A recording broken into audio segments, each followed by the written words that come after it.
नमस्कार दोस्तों। Standard 6 unit 2 English semester 2 a ship can walk આ યુનિટમાં આપણે પહેલી એક્ટિવિટીમાં એક સરસ મજાની રાઇમ જોઈ અને અલગ અલગ પ્રાણીઓના નામ સાથે તેને આપણે આગળ પણ વધારી. એક્ટિવિટી 2માં આપણે અલગ અલગ એબિલિટીઝ જોઈ. પ્રાણીઓમાં ખાસ કઈ કઈ શક્તિઓ છે તેની વાત કરી. તેના વિશે આપણે કાર્ય કર્યું.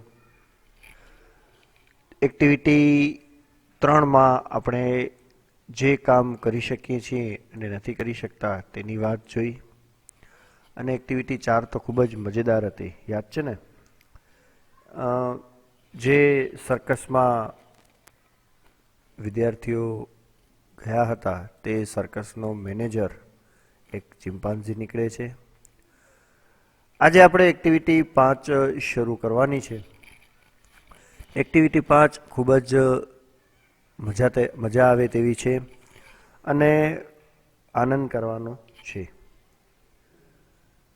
શરૂઆતમાં 2 ચિત્ર આપેલા છે, તે ચિત્ર આપણે પૂર્ણ કરવાના છે ટપકા જોડીને, અને તે પૂર્ણ કરેલા ચિત્રમાં તમે રંગ પણ ભરી શકો છો.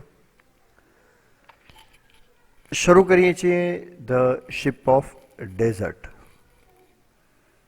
Activity 5. The Ship of Desert.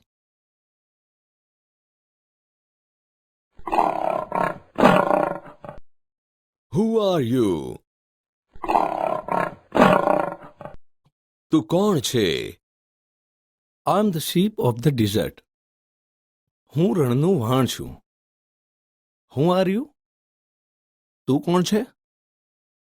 Don't you know me? તું મને જાણતો નથી? I am the king of the forest. હું જંગલનો રાજા છું. Are you? તું? Oh, I see. Oh, am. You call yourself the sheep of the desert. તું પોતાને રણનું વહાણ કહે છે. How can you be a ship? તું વહાણ કઈ રીતે હોઈ શકે? You are an animal. તું એક પ્રાણી છે. Look at my feet. મારા પગ જો. They are thick and padded. તે જાડા અને ગાદીવાળા છે. The hot sun does not burn them. સૂર્યની ગરમી તેને દજાડતી નથી. My feet are packed too. મારા પગ પણ ગાદીવાળા છે. Thorns don't break them and I can run 80 kilometers per hour. તેમાં કાંટા ખૂંચતા નથી અને હું કલાકના 80 કિલોમીટરની ઝડપે દોડી શકું છું. That is true. તે સાચું છે. You can run 80 kilometers an hour in the forest, but can you run even a kilometer on the hot sand? તું જંગલમાં કલાકના 80 કિલોમીટરની ઝડપે દોડી શકે છે, પણ તું ગરમ રેતી ઉપર 1 કિલોમીટર પણ દોડી શકે ખરો? Maybe not, but કદાચ નહીં, પણ And you can't live without water for a week, can you? અને તું અઠવાડિયા સુધી પાણી વિના જીવી ના શકે, નહીં? no, I can't. ના, હું જીવી ના શકું. I need water every day. મને રોજ પાણી જોઈએ. But don't tell me, can you do without water? પણ મને કહે, શું તને પાણી વિના ના ચાલે? Yes, I can. હા, મને ચાલે. There are no rivers or lakes in a desert. રણમાં નદીઓ કે તળાવ ન હોય. But that does not bother me. પણ મને તેની ચિંતા નથી. I can drink 200 bottles of water at a time. હું એક સાથે 200 બોટલ પાણી પી શકું છું. Really? ખરેખર? You must have a big stomach. તારે મોટું પેટ હશે. Yes, I have a big stomach. હા, મારે મોટું પેટ છે. I can store water for a week. હું 1 અઠવાડિયાના પાણીનો સંગ્રહ કરી શકું. I can store food for 2 weeks even. હું 2 અઠવાડિયાના ખોરાકનો પણ સંગ્રહ કરી શકું. Do you store food in your stomach? તું તારા પેટમાં ખોરાકનો સંગ્રહ કરે? No, I don't. ના, હું નથી કરતો. I store it in my hump. હું મારા ખૂંદમાં તેનો સંગ્રહ કરું છું. I eat a lot of food at one time. હું એક સમયે ઘણો ખોરાક ખાઉં છું. દેન આઈ don't need to eat for a fortnight. પછી પખવાડિયા સુધી મારે ખાવાની જરૂર હોતી નથી. That's interesting. તે રસપ્રદ છે. But what do you eat? પણ તું શું ખાય છે? I eat leaves. હું પાંદડા ખાઉં છું. But there are no trees in a desert. પણ રણમાં તો ઝાડ હોતા નથી. What do you eat there? ત્યાં તું શું ખાય છે? There are thorny bushes in the desert. રણમાં કાંટાળા ઝાડવાં હોય છે. I eat thorns. હું કાંટા ખાઉં છું. The thorns don't prick my thick tongue. કાંટા મારી જાડી જીભને ખૂંચતા નથી. How wonderful. કેટલું અદ્ભુત. King of the forest, please come with me to the desert. જંગલના રાજા, મહેરબાની કરીને મારી સાથે રણમાં આવો. No please. મહેરબાની કરીને નહીં. I can't walk on burning sand. હું ધગધગતી રેતીમાં ચાલી શકતો નથી. I can't store food and water and I can't eat thorns. હું ખોરાક અને પાણીનો સંગ્રહ કરી શકતો નથી અને હું કાંટા ખાઈ શકતો નથી. Goodbye and good luck, O ship of the desert. આવજો અને શુભેચ્છાઓ, ઓ રણના વહાણ.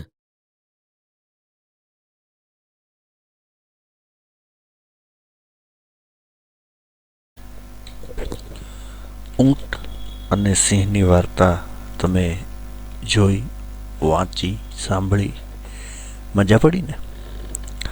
અહીં રણ અને ઊંટને લગતા કેટલાક શબ્દો આપેલા છે, પણ તે શબ્દો અધૂરા છે. આપણે તે શબ્દોના સ્પેલિંગ લખવાના છે. મારી સાથે સાથે લખતા જાજો. So this is the part where camel stores its food, and this part is called hump. And here camel stores a lot of water. This is stomach. The feet of camel are padded, so it can walk on hot sand, and thorn cannot prick it. તો આ રીતે તમારે શબ્દો લખવાના છે. જો મારી સાથે સાથે ન લખી શક્યા હો તો અહીં ફોટોગ્રાફમાં જવાબ આપ્યા છે તે મુજબ શબ્દો લખી નાખજો. શરૂ કરી.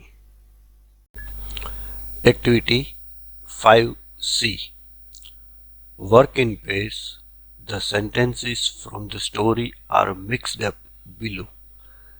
Read them and place them in appropriate columns. અહીં જે વાક્ય આપેલા છે તે આપણી વાર્તામાંથી જ લીધેલા છે, શિપ ઓફ ડેઝર્ટમાંથી જ, અને તે વાક્યો મિક્સ થઈ ગયા છે. તેને આપણને જુદા કરવાના છે, કેમલના વાક્ય અને લાયનના વાક્ય. બરોબર છે? આપણે જવાબ જોતા જઈએ, એક એક વાક્ય વાંચતા જઈએ અને જવાબ જોતા જઈએ. Ship of the dessert. તો આ વાક્ય કેમલને લગતું છે એટલે આપણે અહીં લખશું ship of the desert. Thorns can not prick it. Thorns cannot prick it. Has thick pads. Has thick padded feet. Needs water every day. Needs water every day. Can store water for 2 weeks. કેમલમાં છે can store water for 2 weeks. Cannot eat thorny food. Cannot eat thorns. Lion, કારણ કે camel તો કાંટાળી વનસ્પતિ ખાઈ શકે છે. Can run 80 kilometers an hour. સાવ સહેલું છે, લાઇનમાં જ આવે. Can run 80 kilometers an hour. King of the forest. શરૂઆત જ અહીંથી થાય છે. King of the forest, જંગલનો રાજા છે તે. It has pads in feet. It also has padded feet. આપણે અહીં padded feet તો આવી ગયું છે. Also has pads in feet, તે વાક્ય આપણે અહીં લખશું. Does not eat every day. કેમલને લગતું વાક્ય છે માટે અહીં આવશે does not eat every day. તો આ રીતે આપણે કેમલને લગતા અને લાયનને લગતા વાક્યો અલગ તારવીને લખીશું. Activity 5D. ઉપરના કોઠાનો ઉપયોગ કરી તમારા વિશે ઉદાહરણ પ્રમાણે વાક્ય બોલો. એટલે આપણે લખવાના છે. આપણે પોતે જ, તમે લખતા હો તો તમે ને હું લખતો હું તો હું, કેમલ અથવા તો લાયન છીએ તેવું આપણે માની અને આપણે વાક્ય લખવાના છે. આ રીતના વાક્ય લખી શકાય છે. કેમલ, હું જો કેમલ હોઉં તો હું શું લખું? I am a camel. I am the sheep of the desert. I have thick padded feet. I do not eat every day. Thorns cannot prick my thick tongue. I can store water for a week. Camel વિશે જેટલું જાણીએ છીએ તે આપણે I થી શરૂઆત કરીને લખેલું છે. તે જ પ્રમાણે આપણે લાયન વિશે જોઈએ. જો હું લાયન હોઉં તો હું શું લખું? I am a lion. I am the king of the forest. I also have padded feet. I can run 80 kilometers an hour. I cannot eat thorns. I need water every day. આ રીતના વાક્ય આપણે લખી શકીએ છીએ. હવે જે આપણને કામ કરવાનું છે અહીં ઈ એક્ટિવિટીમાં, write a paragraph on a camel or a lion. Camel અથવા લાયન વિશે ફકરો લખવાનો છે. તો આ જ વાક્ય તમે લઈ શકો છો બધા, પણ આઈ એમ છે તેની જગ્યાએ આપણે ઇટ કરવું પડે. ઇટ ઇઝ અને ઇટ લગાડીને આપણે કામ કરશું તે પ્રમાણેના બધા ફેરફાર આપણે કરી નાખવા પડે. તો આ રીતે તમે ફકરો પણ બનાવી શકો છો. Activity 5F. Work in pair. Answer the questions with yes or no. હા અથવા નામાં જ આપણને ફક્ત જવાબ આપવાનો છે. Can the camel store food in its stomach? Camel પોતાના પેટમાં ખોરાકનો સંગ્રહ કરતો નથી. તેની ખૂંદ હમ્પમાં કરે છે, માટે અહીં જવાબ છે નો. Can the camel walk easily on the hot sand? Yes. આપણે જાણીએ છીએ કે રણ માટેનું તે વહાણ કહેવાય છે, એટલે તે ગરમ રેતી પર આસાનીથી ચાલી શકે છે. Are there thorny bushes in the desert? Yes. કાંટાળી વનસ્પતિ જ હોય છે રણમાં. Can the lion drink 200 bottles of water at a time? Can a lion drink 200 bottles of water at a time? No.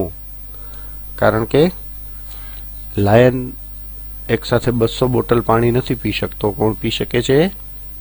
Yes, it is camel. And the last one, is the lion ready to go with the camel? જો તમે પાઠ નિરાંતે વાંચ્યો હોય અને જે cartoon ફિલ્મમાં આપણે જોયો હતો તેમાં તમે નિરાંતે આખો છેલ્લે સુધી જોયો હોય તો તમને આનો જવાબ સરસ અને જલ્દી આવડી જાય. જવાબ છે નો, કારણ કે છેલ્લે લાયન કેમલ સાથે જવા તૈયાર થયો ન હતો. Activity 5G. Answer these questions in 1 or 2 words. અહીં આપેલા જે પ્રશ્ન છે તેના જવાબ એક અથવા બે શબ્દમાં જ ખાલી લખવાના છે. Who can eat a lot of food at a time? આપણને ખ્યાલ છે એક સાથે ઘણો બધો ખોરાક કોણ ખાઈ શકે છે? Yes, it is camel. Second, what cannot burn the camel's feet? ઊંટના પગને બાળી નથી શકતું કોણ? Hot sun. ગરમ તડકો જે રેતી ઉપર પડે છે અને તેનાથી રેતી ખૂબ જ તપી જાય છે તે પણ ઊંટના પગને ગરમ અથવા તો બાળી શકતું નથી. Third, who can run fast in the desert? સાવ સહેલો પ્રશ્ન છે. ડેઝર્ટ આવી ગયો and who can run fast, તો આપણને ખ્યાલ જ છે કે nobody can run faster than camel in the desert. So answer is camel.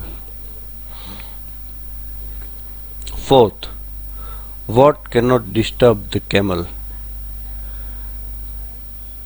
Thorns and hot sand. ગરમ રેતી તેને કશું જ નુકસાન નથી પહોંચાડી શકતી કારણ કે તેના પગ પેડેડ છે. એન્ડ થોર્ન્સ કાંટા, કારણ કે તે કાંટા પણ ખાઈ શકે છે. તેની જીભ એટલી બધી જાડી છે કે તે કાંટા તેમાં લાગી શકતા નથી. So the answer is thorns and hot sand. Fifth question, where can the camel store water? ખૂબ જ સરસ પ્રશ્ન છે. જવાબ છે સ્ટમક. ખાસ યાદ રાખજો, ઊંટ પોતાની ખૂંદમાં ખોરાકનો સંગ્રહ કરે છે જ્યારે પેટમાં પાણીનો સંગ્રહ કરે છે.